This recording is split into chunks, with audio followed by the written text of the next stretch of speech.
Did you agree for your husband to the baby? Yes. Okay, please let her have her answer. That's okay, that's okay. Joy Matthew was just 18 years old when she moved in with her elder sister Glory Otimba and Glory's husband, 47-year-old Moses Otimba, in Yenagoa, Bayelsa State, Nigeria. Like many young Nigerian girls, Joy had come to live with her married sister, probably to help with household chores or to have better opportunities in the city. It seemed like a normal family arrangement, one that happens in countless homes across Nigeria every day. Joy settled into life with her sister and brother-in-law, and everything appeared peaceful on the surface. The family lived together in the same apartment, going about their daily lives like any other household.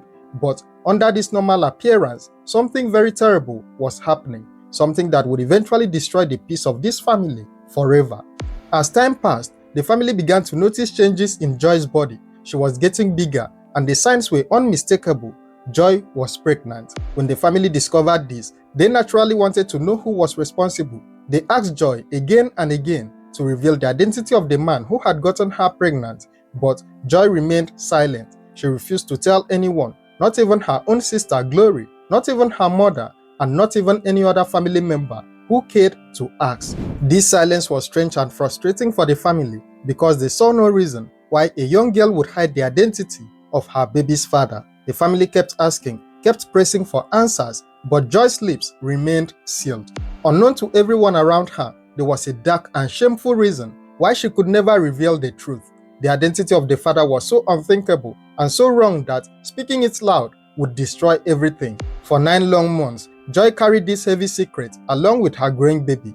Throughout her entire pregnancy, she lived under the same roof with her sister and Moses, eating at the same table, sharing the same space, all while hiding a truth that would horrify them all. The family watched her belly grow larger with each passing month, and still, Joy said absolutely nothing about the father of the child.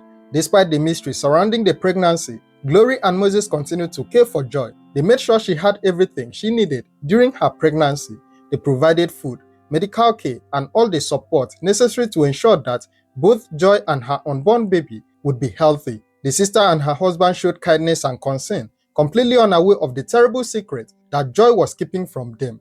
Finally, in the first week of May 2017, Joy's pregnancy reached full term. She went into labor and was quickly rushed to a traditional birth attendant in Amarata, Yenagoa. Traditional birth attendants are common in many Nigerian communities, especially for families who prefer traditional methods or cannot afford hospital deliveries. On May 8, 2017, Joy gave birth to a baby boy. The delivery was successful, and both mother and child were alive and well. After giving birth, Joy remained at the traditional birth attendant's place for about 5 days, which is normal practice to ensure that both mother and baby are stable before going home. Then came May 13, 2017, the 5th day after the birth. This was the day that would change everything for the family. Moses Otimba came to the traditional birth attendant's place to pick up Joy and the newborn baby. It seemed like a caring gesture from a concerned brother-in-law, coming to bring his wife's sister and her baby home safely. Nobody suspected anything unusual about this kind gesture. Moses, Joy, and the 5-day-old baby left the birth attendant's place together, but instead of heading home straight, Moses took them to Swally Bridge. When they reached the bridge, something unspeakable happened. Moses took the baby from Joy's arms. He went down to the shore of the river and then tragically ended his life. Moses proceeded to bury the corpse in a shallow grave close to the river bank. Then he returned to the bridge to meet Joy, and they went home together as if nothing had happened.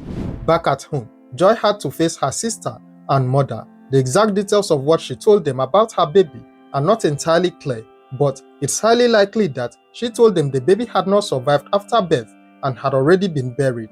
This would explain why there was no baby to show, no need for a funeral, and no questions about where the child was. The family believed her story. After all, infant death, though tragic, are not uncommon, especially with traditional births. Glory felt deep sympathy for her younger sister. She had just lost her first child, and Glory wanted to comfort and support her through that difficult time. The whole family rallied around Joy, helping her recover from the delivery and to also cope with what they believed was the natural death of her baby. And still, even after everything, Joy continued to keep the identity of her baby's father a secret. Life in the household seemed to return to normal. Moses Otimba appeared relieved. He no longer had a pregnant woman in his house to worry about. There was no extra mouth to feed, no baby crying in the night, and most importantly, no questions to answer. The problem, as far as he was concerned, had been solved. He could go back to his normal life with his wife, and nobody would ever know what he had done. But Joy was not at peace. While everyone else moved on, Joy began to suffer in ways she could not escape. She started having nightmares about her baby. According to what she later revealed, the spirit of her dead child was haunting her. Night after night, the baby appeared to her, tormenting her, refusing to let her forget what had happened by the river bank. The guilt and horror of what she had been part of was eating her alive from the inside. For about 3 months, Joy endured this psychological torment in silence, just as she had endured the pregnancy in silence. But unlike the secret of the pregnancy, this burden was too heavy to carry alone. The haunting, whether real or born out of her guilty conscience, was making her life absolutely miserable. She could not eat properly, she could not sleep properly, and could not even find peace anywhere. Finally, Joy could not take it anymore. The weight of the secret, combined with the spiritual and psychological torment she was experiencing, broke her down completely. She went to her mother and made a confession that would shock everyone who heard it. Joy told her mother the truth about everything. She revealed that the man who had gotten her pregnant was not some unknown boyfriend or stranger. It was Moses Otimba himself, her own sister's husband, the man who had taken her into his home, and the same man who had lived under the same roof with her for all those months.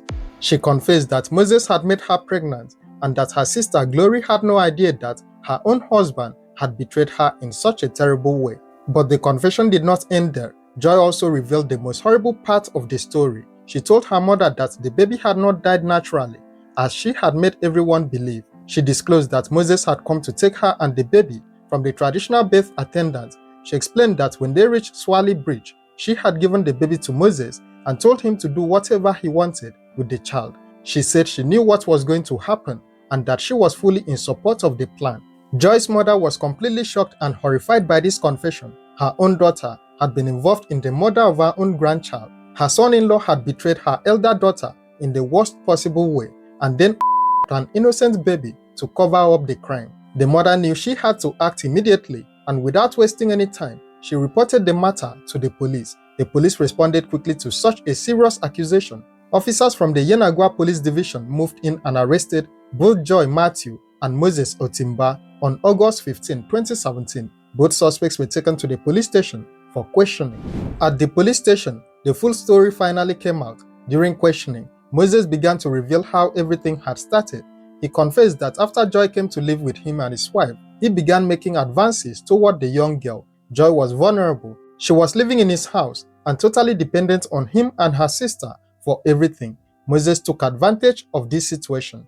According to the confessions, Moses became intimate with Joy multiple times. These encounters happened right under his wife's nose, even though all three of them lived together in the same apartment.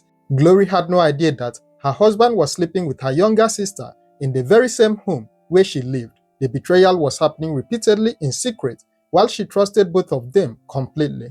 Eventually, the inevitable happened. Joy became pregnant, and this presented a serious and uncomfortable problem for Moses. If the truth came out, his marriage would be destroyed, his reputation would be ruined, his wife would leave him, and the family would be torn apart. Moses knew he had to prevent the truth from coming out at all costs. He instructed Joy firmly that she must not disclose the identity of the child's father to anyone for any reason whatsoever. Joy, perhaps out of fear, shame, or some twisted sense of loyalty, agreed to keep the secret. This was why she remained silent throughout the entire 9 months of pregnancy, even when her family kept asking her who the father was. But as the pregnancy progressed and the delivery date approached, Moses realized that keeping Joy silent was not enough. Even if no one knew he was the father, the baby itself would be a problem. There would be a child to care for, questions to answer, and always the risk that someday, somehow, the truth would come out. He needed a permanent solution to the problem. Moses came up with what he thought would be the perfect plan. He would get rid of the baby because if there was no child, there would be no evidence, and if there was no evidence, there would be no constant reminder of what he had done, and also certainly no risk of the truth being discovered years later. When Joy gave birth on May 8, 2017, Moses waited for 5 days before putting his plan into action. He confessed to picking up Joy and the baby and then taking them to the bridge, where Joy willingly handed the baby over to him so that he could carry out the dastardly act. When the police visited the scene of the crime at Swally Bridge, they discovered that the river current had already carried away the remains of the child from where it was buried. Even though the physical evidence was gone, the confessions of both suspects provided enough evidence of what had happened. At the police headquarters in Yenagoa, the then State Commissioner of Police, Asuquo Amba, paraded both suspects before the press on Thursday, August 17, 2017. Moses Otimba admitted to everything before the camera. He said he committed the act because he was afraid and did not know how to face his wife and mother-in-law with the truth. Moses explained how he did it and also stated that he was crying and weeping while carrying out the act, but he felt he had no choice. He claimed that Joy had gladly given him the baby to do as he wished, and that his wife, Glory, had not been aware of any of this until the police investigation brought everything into the open. I don't really know what to say, but I was afraid and I was scared. What were you afraid of? Because my wife, which is her sister, I don't really know how to place it. I don't really know how to explain to her. So that was why I did it. I'm really sorry. The police rounded up their investigation and gathered all the necessary evidence. Both Moses Otimba and Joy Matthew were made to face legal proceedings for their roles in the death of the 5-day-old baby boy. However, the final outcome of their case in court has not been made public. What are your thoughts on this case? Share your opinions in the comments below, and don't forget to like, share and subscribe to this channel for more true crime stories. Thank you for watching and stay safe.